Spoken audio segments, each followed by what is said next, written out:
Hallelujah. എല്ലാ ദൈവമക്കൾക്കും സ്നേഹവന്ദനം. Today's message title പിന്മാറ്റത്തിൻ്റെ ഫലം.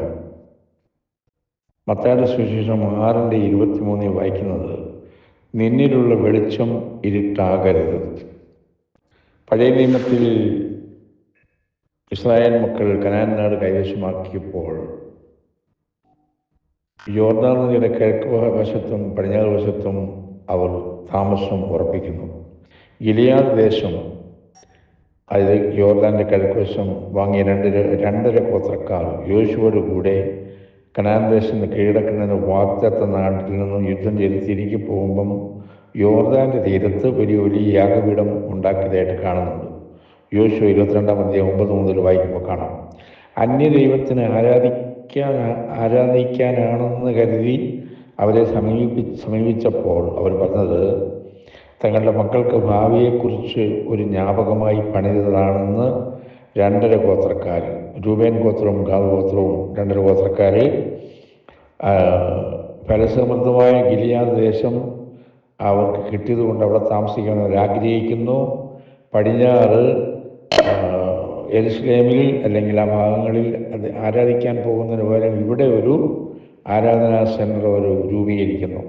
ലോകപ്രകാരം തങ്ങളുടെ മക്കൾക്ക് നല്ലൊരു ഭാവി കാണാനുണ്ടെങ്കിലും യഹോവയുടെ ആലയവും ആരാധനയും യോർദാൻ്റെ പടിഞ്ഞാറായതുകൊണ്ട് യഹോവയോടുള്ളവരുടെ ബന്ധം അറ്റുപോയിക്കാം.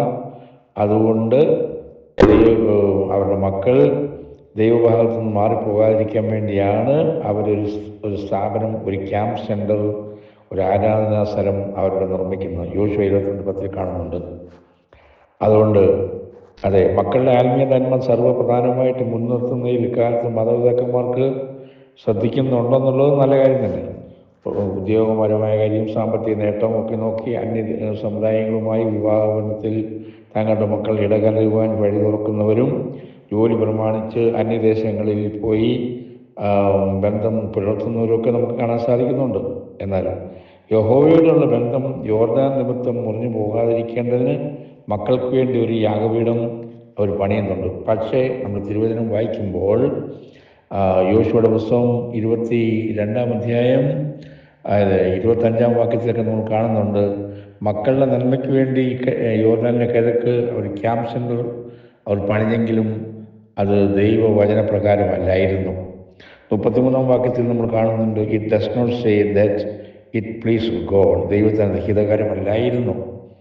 യോശുവായും അതിനെക്കുറിച്ചൊന്നും മിണ്ടുന്നില്ല. അതുകൊണ്ട് ദൈവമക്കളെ, ദൈവഹിതമല്ലാത്ത കാര്യങ്ങളിൽ നമ്മൾ ഏർപ്പെടരുത്. Thank you. God bless you all.